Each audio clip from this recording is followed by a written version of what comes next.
はい、どうも、明智ピロシキです。様のです。お願いします。今回のテーマは、ソニックのアメコミシリーズです。おー、アメコミ。ずっとやりたかったテーマだったんですよね。はいはいはい。日本のソニックファンにとっては馴染みがないかもしれませんが、うんなんと30年以上の歴史がある特大コンテンツなんですね。そうなんだ。例えば、これらのキャラたち、なんか見たことあるかもしれない。見たことありますか？うんアメコミシリーズに登場するキャラたちなんですが、見たことある方は結構ソニック通だと思うんですよね。山川さんもついにソニック2に。はいはいはい。足を踏み入れてますね。そうなんだ。こうした魅力的なオリジナルキャラクターが数多く登場するっていうだけでも、アメコミソニックの大きな魅力の一つなんですが、さらに近年では、アメコミ由来の要素がゲームや他のコンテンツに影響を与えていることも増えており、ソニックシリーズをより深く楽しむ上で無視できない存在になってきていると感じています。なるほど。というわけで今回、アメコミソニックの概要解説をしていきたいと思います。わー、助かるね。今後、アメコミソニック情報に触れた際に理解がしやすくなるはずですので、ぜひ最後までご視聴ください。はい。我々あけらまチャンネルではソニックがもっと面白くなるをテーマにソニック歴20年以上のオタクが解説、考察、ゲーム実況などいろいろ投稿しております。ソニックに興味のある方はぜひチャンネル登録をお願いします。お待たせしました。では本編に参りましょう。はい、お願いします。それではまずはじめにアメコミシリーズの基本情報についてお話ししていきます。はい、お願いします。アメコミソニックは大きく分けると2つ存在しています。アーチー社から発行されていたシリーズと IDW 社が発行しているこの2つのシリーズがあるんですね。出版社が違うみたいなことでよろしいですか？そういうことですね。なるほど。早速ややこしくなってるんですが、アメコミソニックを理解する上で2つのシリーズが存在することを知ってるとスムーズなので、まずはそれぞれのシリーズがどういうものでどう違うのかを解説していきます。はい。まずはアーチー社から。タイトルはソニック・ザ・ヘッジホッグ。シンプル。シンプルですね。はいはいはい。ソニック・ザ・ヘッジホッグってゲーム版もありますよね。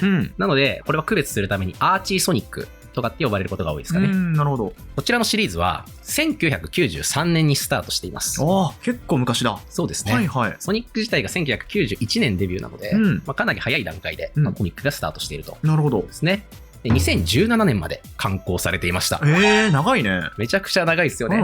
月に1号ずつ刊行されていくんですけども、全部で290号まで出ています。すごい長寿シリーズ。ゲーム原作のコミックでは最長のシリーズとしてギネスに認定されてるんですよ。ギネス記録だった。すごいね。未だに破られてない記録なんですよね。そうなの。で、このシリーズは1993年にアメリカとイタリアで共同制作されていたアニメーション。こちらもそのままソニック・ザ・ヘッジホッグっていうタイトルなんですけれども、こちらの設定を下地としてまして、登場人物だったり物語の舞台だったりが共通しています。なるほど。アニメが由来のコミックシリーズということですね。はいはいはい。軽くどんなお話か説明すると、舞台は惑星モビウスという場所で、ドクター・ロボトニック、エッグマンですね、によって動物たちがロボットにされてしまうと。ゲームに近い設定ですよね。ロボトニックによって支配されてしまった世界を救うために、ソニックと仲間たち、フリーダムファイターズっていうチームなんですけど、これが立ち上がって平和を取り戻すために戦っていくよというお話ですね。なるほど。このアニメ版の物語を下地にコミック版は独自に進化していくっていうような流れで始まっていきました。アニメの方は1994年にシリーズを終えるんですけど、コミックはそれを引き継いで独自の展開で2017年まで続いていくと。なるほどね。アニメは割と早々に終わってしまったけども、漫画はもう何十年も続くロングセラーになったということなんですね。なるほど。それだけこのコミックシリーズが人気を得たということなんですね。なるほど。でこのアーチー社のコミックシリーズはメインシリーズとしてこのソニック・ザ・ヘッジホッグがあるんですけれども、人気になるにつれてどんどんスピンオフというか別冊展開もしていきまして、その代表例としてはナックルズを主人公としたナックルズ・ザ・エギドラ。もうこれもタイトルシンプルだね。でその他にもソニック以外のキャラクター、例えばシャドウやシルバー、あとはカオピクスたちですね。彼らを中心とした物語が展開するソニックユニバースという別冊シリーズも出てまして、これらスピンオフシリーズがメインシリーズと並行して刊行されていき、その他にもワンショット、単発ものですね、っていうものもどんどん出てたりしたので、本当に膨大な量のアーチーコミック作品が刊行されていたということなんですね。そうなんだ。ちょっと余談になるんですけど、このアーチー社から出てたコミックとして他にもアニメシリーズを元としているソニック Xだったりとか、ソニックブーム、日本だとソニックトゥーンという名前で知られてるシリーズなんですが、マッスルズとかスティックスが出てくるアニメーションですね。こちらのコミック版もアーチ社から出てまして、アニメとは違う物語が展開していったんですね。あとロックマンシリーズロックマン？はい、全然別ゲームなんですけど、これロックマンシリーズのコミック、ロックマンって海外だとメガマンって言われてるんで、メガマンっていうコミックなんですけども、こちらもアーチ社から出てまして、ソニックとコラボするスペシャルな展開とかが描かれたりしてたんですよね。ソニックとロックマン夢の共演。夢の共演。これがアーチ社から出てました。そうなんだ。はい。ということで、ソニックを中心としたすごいたくさんの、コミックシリーズがアーチ社から出ていたということなんですね。なるほどな。なんですが、アーチ社のソニック・ザ・ヘッジホッグシリーズ、ギネスにも登録されたぐらい人気のシリーズだったんですが、打ち切りで終わっています。打ち切りなん？打ち切りなんです。なんで？無限に続いていくと思われてたんですが、これ打ち切り、これ理由明らかにされてないんですね。なんで？これ怖いですよね。ミステリーなんですけど、ちょっとこの打ち切りの内容については結構ややこしい話になるんで、あんま詳しくはここでは説明しないんですが、影響の一つとして考えられているのは、脚本家の一人、ケン・ペンダースさんという方がいるんですが、このケン・ペンダースさんがですね、コミック作品に登場するキャラクターたちは自分に権利があると。権利を主張するという問題がありまして、そういったことがいろいろ関係して途中でシリーズが大きな方向転換をせざるを得なくなったんですね。ケン・ペンダースさんが生み出したキャラクターたちは使えませんよという話になったりとか、いろいろあって打ち切られたと。なるほどな。複雑そうな事情がありますね。複雑な事情があるので、ちょっとこの辺の話についてはもしかしたらまた別の機会で詳しく話させてもらえたらなと思ってます。というわけで、アーチーソニック無念にを打ち切りです。2017年まで続いたロングシリーズだったのに。ゲームで言うとソニックマニアとかが発売された時期でして、ちょうどアーチー社でもソニックマニアにフィーチャーした物語をやってる最中だったんですけど、残念ながら打ち切り。そうですね。これがアーチーのシリーズですね。では続いて IDW 社のシリーズについて話していきます。2017年にアーチー社のシリーズが終わりました。でその後ですね、2018年からすぐに次のシリーズとしてスタートしたのがこの IDW 社のシリーズですね。そうなんだ。引き継いで始まったのが IDW。そうですね。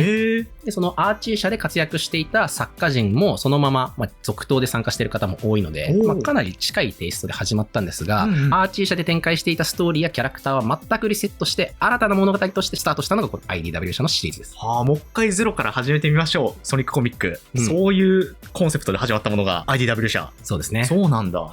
でこちらもコミックのタイトルはソニック・ザ・ヘッジホッグ。もうこれシンプルでいく方針なのね、アメコミって。そうみたいですね。なるほどな。ややこしいので、IDW ソニックとか、ソニック・ザ・ヘッジホッグ、2018とか、いう形で区別をされています。なるほど。でこちら現行で続いていまして、今、この動画収録時点で73号まで発行されてますね。これも月刊連載。月刊連載です。なるほど。で、ざっくりとしたお話を言うと、ゲームのソニックフォース、ありますね。このソニックフォースの物語の直後からスタートしてます。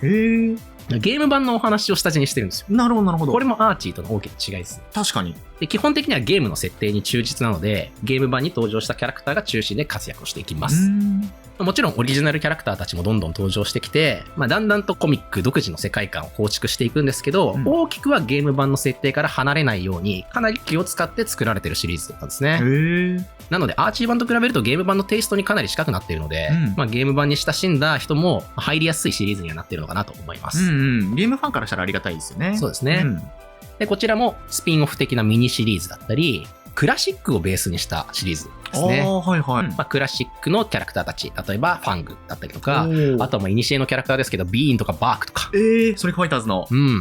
マイティとかレイとか、彼らが活躍するシリーズっていうのも別で、出ていますね。あとは最近、ゲームが発売されると、ソニックチャンネル、公式サイトですね。あちらで漫画作品がプロモーションで出たりしてるじゃないですか。ソニックフロンティアの前に漫画が出てきてたりとか、ソニックスーパースターズの前にファングの漫画が出てきたりとかしてたと思うんですけど、あれは基本的に IDW コミックのスタッフたちが手掛けてるんですね。そうなんだ。あの漫画のテイストなんだって思ってもらえれば、すごくイメージしやすいと思いますね。そういう意味でも本当ゲームと距離感近いコミックシリーズですよね。そうですね。なるほどな。というのがIDW コミックシリーズです。なるほど。まとめると、アニメを原作にして90年代から始まったアーチー社のアーチーソニックと、それが2017年に終わって、それ以降を引き継いだゲーム原作に準拠したコミックシリーズ IDW ソニック。この大きく2つを押さえておいてほしいみたいなイメージだってますかね。そうですね。なるほどなるほど。この2つが分かってるだけで、アメコミソニックって言われた時に多少混乱せずに済むんじゃないかなと思います。タイトルがソニック・ザ・ヘッジホッグじゃないコミックも結構いろいろ出てるんですけど、はいはい。大きく分けるとアーチー版と IDW 版があるんだなと思ってもらえれば、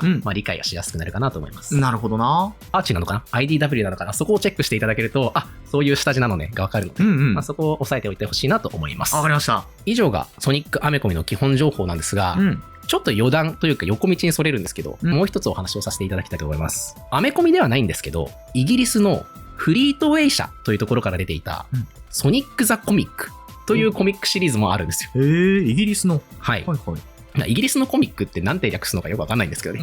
イギコミとかブリコミとかいう人もいますけど、あんま一般的な読み方じゃない。確かに。はい。でこちらのソニック・ザ・コミック、なんとアーチー・ソニックよりも少し早く始まってるんです、ね。アーチより早いんだ。はい。1993年って始まった年は同じなんですけど、こちらの方がアーチより少し先に始まったんですね。で、こちらも独自にストーリーが展開していきまして、多くのファンを獲得していって、2002年まで続きます。こっちも結構続くんですね。そうですね。ゲームとしてはソニックアドベンチャー2が出てぐらいですかね。なるほど。そのぐらいまで続いています。で、223号まで出てるんですね。どのぐらいの観光ペースだったのかわかんないですが、月1じゃないですね。明らかに。そうか。はい。結構なペースで出てたということになります。今回はアメコミ解説なので、細かい詳細は省くんですけど、一部ファンの間でカルト的な人気を誇っている悪のスーパーソニック、通称フリートウェイソニックというキャラがいるんですが、彼はこのコミックが出典ですね。そうなんだ。名前がフリートウェイですからね。確かにね。はい。フリートウェイ社のスーパーソニックということで、なぜかフリートウェイと呼ばれるようになったんですけど、不思議ですよね。確かにね。ネーミングね。はい、出版社の名前がソニックのね、変身形態になってる講談社ソニックみたいな話ですもんね。確かに。集英社ソニック。小学館ソニック。確かにね。感じになってるんですけど、そういうキャラクターが誕生した作品でもあります。アーチーコミック、IDW コミック、そしてフリートウェイ社から出ていたソニック・ザ・コミック。ソニックの有名なコミックシリーズとしてはもうこの3つが基本なので、一応解説させていただきました。なるほど。アメコミの基本情報については押さえていただいたと思うので、もう今回の動画の目的は果たせたかなと思うんですけれども、せっかくなのでね、明智はこのアメコミシリーズのどこが好きなんじゃいと、どこがどう面白いんですかと、その動機がないとね、なかなかアメコミに興味持てないと思いますから、確かに明智が考えるアメコミの魅力伝えさせていただきたいと思います。お願いします。そうは言っても基本的にはアメリカ中心に展開していて、日本で見る手段って限られてくる。明智も全てを理解しているわけではないので、もしかしたら間違ったことを言っちゃうかもしれないし、浅いことを言っちゃうかもしれないですけど、頑張って伝えられたらなと思います。はい、お願いします。まずはアーチーコミックと IDW コミック共通の魅力をお伝えしたいなと思います。豊富なオリジナルキャラですね。オリジナルキャラクター。はい。動画の冒頭でも少し画像を出しましたけども、アメコミシリーズには何百人ものオリジナルキャラクターが登場して、どれもデザインもいいんですよ。ソニックキャラだなーっていうような獣人っぽいデザイン。アメコミシリーズではモビウスっていう惑星が舞台なので、モビアンとかって呼ばれるんですけどね。この獣人キャラのことは。そうなんだ。モビアン。はい。この獣人みたいなキャラクターもそうですし、エイリアンみたいなキャラクターだったり、メガキャラクターだったり、人間キャラクターだったり、人も出る。いろんな種族のキャラクターが登場するんですけれども、どれもいいんですよね。はい。まずはアメコミのキャラといえば、一番有名なキャラです。サリーちゃん。サリーちゃん。はい。ちゃんをつけるのもちょっとはばかられるというか、お姫様なんですね。そうなんだ。キングダムエイコン王国っていうところが、あるんですけれども、その王国のお姫様ということで、プリンセスサリーと呼ばれてますね。で、彼女はソニックが所属しているフリーダムファイターズのリーダーで、頭脳明晰、勇敢な、女の子なんですね。そうなの？お姫様だけどソニックのチームに所属してるんだ。そうですね。サリーは厳密に言うとアニメソニック・ザ・ヘッジホッグに登場していたキャラクターなんですね。アニメが初登場。アニメが初登場です。アニメに登場したキャラクターで、そのままアーチーで活躍を続けたっていうキャラクターなんですけど、お姫様なんですけど、王国がエッグマンの手によって支配されてしまって、レジスタンスみたいな立ち位置で国を取り戻すために自ら立ち上がったというアクティブなお姫様なんですね。そういうことなんですね。なるほど。93年頃に登場したキャラクターとしてはなかなか革新的なお姫様キャラですよね。確かにね、お姫様してなくて、レジスタンスの一人としてエッグマンに立ち向かうんだ。戦うお姫様。なるほど。で、ソニックともロマンス関係になったりとかして。ソニックのヒロインといえばもうサリーでしょと。そうなの？いう長年のファンはいるぐらいに、存在感のあるキャラクターですね。そうなんだ。で続いて、またアーチーシリーズからのキャラクターなんですけど、スカージ・ザ・ヘッジホッグ。はい、デザインが神。かっこいいよね。このキャラクターはですね、反転世界。全てが逆になった世界というものが登場するんですが、そこにいる悪のソニックっていう設定なんですね。だからソニックとは全く正反対の性格をしていて、めちゃくちゃ悪なんですよ。でソニックとバチバチやり合うっていうキャラクターなんですけど、本当にもう見た目が魅力的すぎて、悪いやつなんですよ。悪いやつなんですけど、かっこよすぎるんで、めちゃくちゃ人気があるキャラクターなんですよね。キャラデザが神と。キャラデザが神。なるほどな。これ一応マスターエメラルドの力によって緑色になってるんですけどね。そうなんだ。このキャラクターもすごく魅力的なキャラクターですよね。最後に紹介するのは、タングル・ザ・リーマー。タングル。はい。こちら IDW のコミックシリーズに登場するキャラクター、女の子なんですけども、ソニックたちと共に戦ってくれる仲間のキャラクターでして、とにかくおてんばで元気。ボーイッシュな感じかな。なんかソニックシリーズのキャラクターとしては結構珍しい、ボーイッシュな女の子キャラクターということで新鮮な感じがしますね。言うなれば IDW のオリジナルキャラクターの代表選手みたいなキャラですね。というわけで、キャラクターのデザインだけでもすごく面白いですし、実際に物語を知っているとね、よりキャラクターへの愛着も湧くと思うので、まずキャラクター魅力的だぞという話ですね。なるほど。もう一つの魅力としては、ゲームではマイナーなキャラクターも登場する、オールスターで大活躍と。マイナーキャラの登場ですね。先ほどもクラシックのビーンとかバークも活躍するよみたいな話をしましたけど、クラシックシリーズでも1作品しか登場しなかったようなキャラクターたちだったりとか、幻のキャラ、ハニー・ザ・キャットが登場してきたりだとか。ファイターズに出てた、猫の女の子。あと、ソニック・ラッシュ・アドベンチャーに登場するマリンとか。あと、明智一押しのジーメルとかね。ジーメルも登場。もう彼らも結構レギュラーキャラぐらいの感じで出てくるので。すごっ！レギュラーで。もうゲームのレギュラーは出てきて当たり前。ゲームで1作品しか登場しなかったりとか、あんまりメインで活躍しないようなキャラクター。例えば、カオティクスとか、バビロン盗賊団とか、レギュラー勢ですけど、あんまりメインで活躍しないですよね。彼らも結構前に出て活躍するんですよ。ゲーム版ではあんまり日の目を浴びないキャラクターが登場してくれて、オールスター大活躍っていうのも、アメコミならではの魅力かなと思いますね。なるほどな。ゲームではマイナーなキャラクターたちにもスポットが当たることが多いと。これはゲームのファンにもすごく嬉しい要素なんじゃないかなと思います。確かに。続いて、アーチー版ならではの魅力もちょっと紹介したいんですけど、他では見れないキャラクターの設定や関係性、これが見れることが魅力ですね。どういうことかっていうと、アーチー版って、1993年からスタートして、まだその頃ってゲーム版のソニックシリーズの設定ってあんま固まってないんですよ。どういうキャラクターなのかっていうのも結構プレイヤーの想像に任されていたところがあったんですけど、そこを独自にアレンジして物語を展開してっていうので、例えばソニックに家族がいたりとか、テイルスにもナックルズにも家族がいます。そうな。あとはソニックたちのロマンス関係ですね。ロマンスだ。ゲーム版ではね、ソニックとエミーが好き合ってるんじゃないかとか、ナックルズとルージュが好き合ってるんじゃないかとかっていう、匂わせはあるけれども、しっかりとしたカップルっていないじゃないですか。確かにね。アーチー版ではもうカップルになりますし、結婚もしますし、結婚までいく？子供も産みます。そうなの？おい、そうなんだ。そこまでいっちゃいます。オリジナルの展開が見れると。見れます。みんなのお父さんお母さんわかります。マジか。すごっ。ということでね、この辺はね、賛否あるかもしれないです。結構ね、戸惑う人もいると思うんだけど、当時そういうものが公式コンテンツとして出てたわけです。アメリカのファンたちはもうそれが当たり前というか、むしろそういう世界観の中で楽しんでたっていうところがあるんですよね。なるほどな。ゲームの中だとソニックたちも語らないですもんね。説明書の中でちょっとストーリーとか性格が読み取れるみたいなものはあれど、ゲームの中でキャラクターが喋るみたいな状況になってないから、妄想し放題というか、作家陣も、もうソニックってこんなキャラなんじゃないか、こんな血縁関係なんじゃないかっていうのが独自にコミック世界で広がっていったみたいな感じなんですかね。なるほど。しかも、それに加えて、もう一つなぎの物語、クラシック期からモダン期が一つなぎの物語になってるんで、マイティとかレイとかビーンとかバークとかモダンで登場します。そうなんだ。モダンデザインです。なるほど。テイルスのスカイパトロールに登場した敵キャラクターたちもモダンの姿で登場します。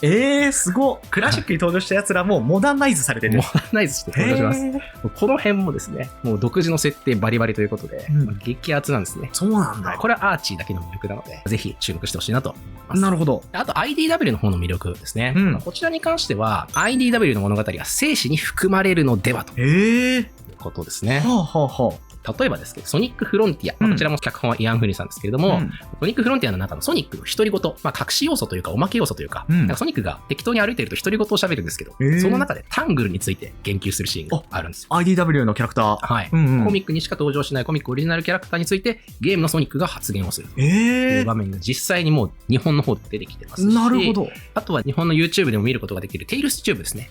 こちらの方でも IDW の方で出てきている組織レストレーションっていうものに言及をしていたり、少しずつ日本で楽しむことができるコミック以外のコンテンツの方にもコミック由来の要素が入ってきているということで、これはもう生死なのではと。確かにね、もう公式ゲーム作品とか公式動画にも影響を見せ始めている。見せ始めてます。そういうことか。これが今後どこまで影響を与えてくるのかってまだ未知数ですから、もっともっと濃くゲームの方に影響を与えてくるかもしれない。コミックで描かれたことがあったこととしてゲームで語られたりとか、タングルとか、他のキャラクターが登場したりとか、そういう展開もなくはないのかと。なるほど。いう話ですね。今後の可能性としてね。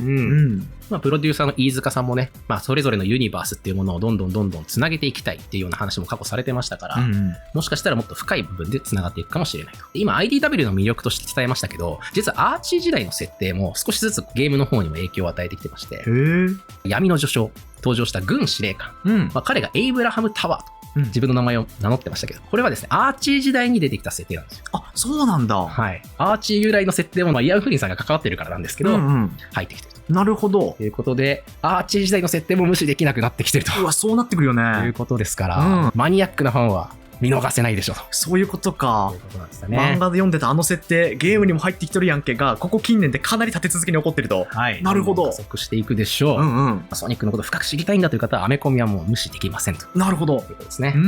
ということで、アメコミの魅力を伝えさせていただきました。それとは別に、おせっかいながら注意点もいくつか触れておこうかなと思います。注意点。アメコミを楽しむ上で、ここちょっと意識しといた方がいいんじゃないっていうところですね。一つは、絵柄は安定しません。はいはいはい。これはアメコミ自体の知識になっちゃうんですけど、アメコミって基本的に一人の作家が全てを書いてるんじゃなくて、分業制なんですよ。そうなんだ。シナリオ書いてる人、絵を描いてる人、色を入れる人、文字を書く人、もうこれ全部分業制で、しかも複数人いるんですよ。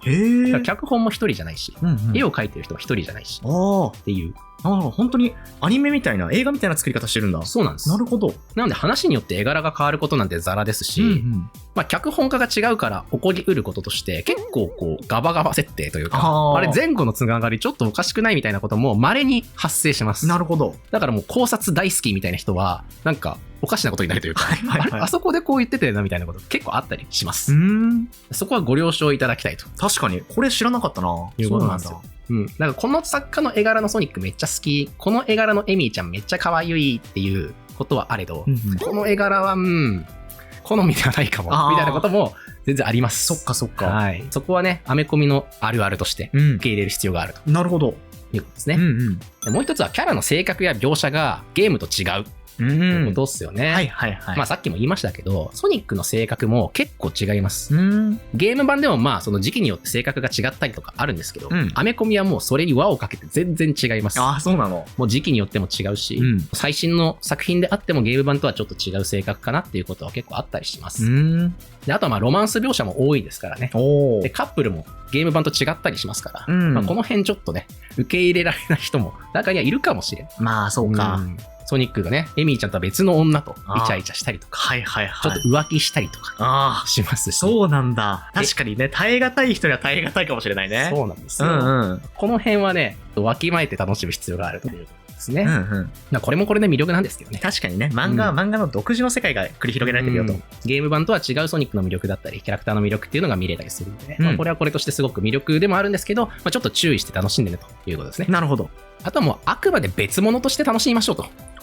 公式作品であることには間違いないんですけど、セガジャパン、日本はもうほとんど関わってないですから、テイストには結構ゲーム版との違いはありますと。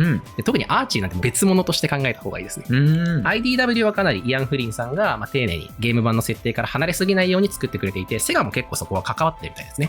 セガがここまで線引きをして、やってるみたいなので、あんまり突拍子もないことをやったりとか、キャラクターが全然おかしな行動をしたりとかっていうのはないんですけど、アーチーはその限りじゃないんで、何でもありですから。なるほど。はい。あくまでソニックシリーズの一つの作品としてね、別物として楽しんでもらえれば。まあ映画とかね、アニメとかもそうですよね。もう別物として楽しんだ方が精神衛生上いいよみたいな話は過去動画でもしてますけれども、このアメコミも例に漏れずということなので、まあそういうスタンスで楽しんでもらった方がいいんじゃないかと思います。なるほど。まあおせっかいですけどね。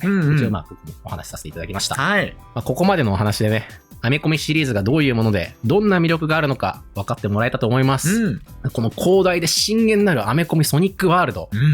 自分で足を踏み入れたいという方向けの情報も用意してます。来た。見たいもんね。どうやって見るんだろう。はい。ここからは購入方法について説明をしていきたいと思います。はい、お願いします。まず IDW のコミック。こちら現行で進んでますので、まずこちらからお話をしていこうと思うんですけど、IDW のシリーズの方はですね、翻訳版が出てます。日本語で読めるんだ。これは嬉しいよね。嬉しいね。はい。ワイズパブリッシングさんという会社からですね、もう全編日本語訳した翻訳版が現在7巻まで刊行されてます。全7巻。はい。大型書店だったり、ビレッジヴァンガードさんね。ビレバン。はい。こちらで見かけることがありますので、探してみてくださいと。普通に Amazon とかでもね、売っていると思いますけど。はい。まあこちらで見ることができます。これめちゃくちゃ嬉しいね。確かに。